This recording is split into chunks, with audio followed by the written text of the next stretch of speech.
शादी के कुछ दिन पहले की बात थी। सावन की पहली बारिश थी। चांदनी खेत की मेड़ पर बैठी थी। हवा से उसका दुपट्टा उड़ता जा रहा था। आरव चुपके से पीछे से आया और उसकी खुली जुल्फों को धीरे से कानों के पीछे सवारा। आरव, चांदनी ने शर्मा कर उसकी तरफ देखा। आरव ने धीरे से उसका चेहरा अपनी हथेलियों में लिया। कहीं कोई देख लेगा तो देख लेने दो, मैं तो चाहता हूँ दुनिया देखे कि ये हंसी, ये नजाकत, ये प्यार सिर्फ मेरा है। बारिश की हल्की बूंदें अब तेज हो गई थी।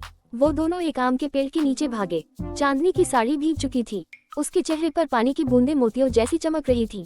आरव ने धीरे से उसके कंधे पर हाथ रखा। चांदनी, आज तुझसे कुछ मांगने का मन है क्या? ये पल, ये बारिश और तू हमेशा के लिए। चांदनी ने उसकी उंगली पकड़कर अपने होठों से लगाए और बोली, ये सब तेरा ही है, लेकिन शर्त है एक, रोज ऐसे ही चुपके चुपके भीगने आओगे। आरव ने हंसते हुए उसे अपनी बाहों में भर लिया। उसके माथे पर एक भीगा सा चुंबन देकर बोला, तू कहे तो सारी जिंदगी इस सावन में कट जाए। पेड़ की ओट में वो दोनों कुछ पल ऐसे ही भीगते रहे, जब बारिश ने भी जैसे खुद को रोक लिया था। बस एक इश्क बरस रहा था। अगर आप चाहें तो और रोमांटिक सीन, शादी के बाद के हल्के मदहोश पल या देसी अंदाज में बोल्ड टच के साथ सीन भी बना सकता हूँ। बताए कहानी को किस ओर मोड़ना है। दिलफायर, परिक्रमा करते दिल, सांवली शाम और मीठा इश्क। शादी के बाद की पहली रात थी। चांदनी शर्माते हुए अपने कमरे में आई। कमरा फूलों की खुशबू और दियों की रोशनी से महक रहा था। सफेद चादर पर गुलाब की पंखुड़ियां बिखरी थीं और खिड़की से आती हल्की हवा में पर्दे नाच रहे थे। आरव ने जैसे ही दरवाजा बंद किया, उसकी धड़कनें तेज हो गईं। वो धीरे धीरे चांदनी के पास आया और हल्के से बोला, इतनी खूबसूरत लग रही हो जैसे मेरे ख्वाब सच हो गए। चांदनी की नजरें झुकी हुई थी, लेकिन होठों पर हंसी तैर रही थी। तुमने इतने फूल क्यों बिछाए? आरव ने मुस्कुराते हुए कहा, क्योंकि आज रात तुझसे मिलने आया नहीं हूँ, तुझ में खुद को खोने आया हूँ। वो पास आया और चांदनी की हथेली उठाकर चूमा। उसकी उंगलियों पर मेहंदी की खुशबू थी। हर लकीर में तेरा नाम ढूंढा है, आरव बोला। चांदनी ने उसकी तरफ देखा। और क्या क्या ढूंढा है? आरव ने धीमे से उसकी पायल को छुआ। तेरे कदमों में जन्नत, तेरी सांसों में सुकून और तेरी मुस्कान में मेरी दुनिया।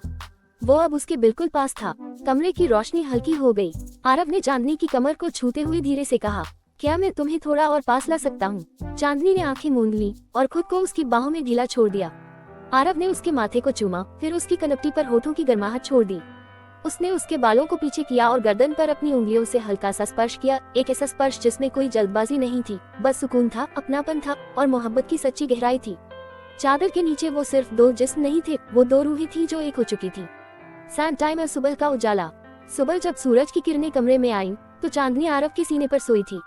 उसकी साड़ी की कुछ पंखुड़ियां बिखरी हुई थी और आरव उसके बालों में अपनी उंगलियां फिरा रहा था। अब तुम मेरी सांसों की आदत बन चुकी हो, उसने कहा। चांदनी ने आंखें खोली और धीमे से बोली, और तुम मेरी हर सुबह की वजह। दो दिल, सांवली शाम और मीठा इश्क, तकरार भी तेरा प्यार है। शादी के बाद कुछ हफ्तों तक आरव और चांदनी की दुनिया जैसे किसी हसीन सपने में थी। वो एक दूसरे के लिए सुबह की चाय से लेकर रात की तकिए की तकरार तक सब कुछ बन चुके थे। सुबह की मीठी तकरार। एक दिन सुबह सुबह चांदनी रसोई में थी, बाल बिखरे हुए, हाथ में बेलन, और आरव चुपचाप पीछे से आकर उसकी कमर पकड़ लेता है। अरे छोड़ो, गरम तवा है सामने। तो क्या हुआ, तुम तो पहले से ही गरम हो आज, आरव हंसते हुए कान के पास फुसफुसाया। चांदनी ने उसे हल्के से धक्का दिया। तुम्हें शर्म नहीं आती? सुबह सुबह ये सब? सुबह तुम्हारे पास आऊं भी नहीं तो कब आऊं? रात तो अब कम पड़ जाती है। वो मुस्कुराई, लेकिन आंखों से इशारा करते हुए बोली, अगर आज दोपहर तक दूध नहीं लाए तो आज रात को खाट तुम्हारी अकेली ही होगी। आरव ने हंसते हुए कहा, खाट से ज्यादा दर्द तो तेरे बिना नींद में होगा, जा रहा हूँ दूध लाने। हंसी चांद रात की हल्की मस्ती। रात को जब दोनों खाना खाकर कमरे में आए तो चांदनी चुपचाप बैठी थी। क्या हुआ मेरी महारानी, गुस्सा है? तुमने मेरी माँ से बहस क्यों की आज? आरव ने पास आकर उसका चेहरा पकड़ा। क्योंकि उन्हें नहीं पता कि उनकी बेटी कितनी जिद्दी है और मैं भी कितना दीवाना। वो चुप रही, मगर उसकी आंखें पिघल रही थी। आरव ने धीरे से कहा, चलो आज तुम्हारी पसंद की कहानी सुनाता हूँ।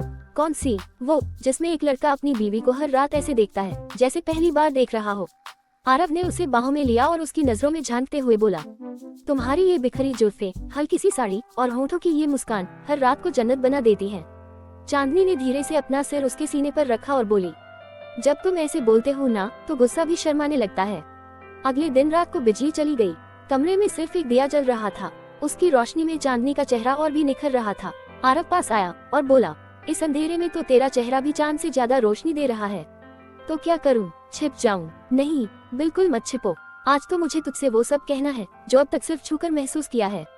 उसने चांदनी की हथेली पकड़ी, उस पर अपने होठों की गर्माहट छोड़ी और बोला, इस हाथ को थामने के बाद मुझे अब किसी किस्मत की जरूरत नहीं।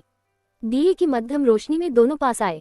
एक चादर, एक खामोशी और दो धड़कनें जो अब एक राग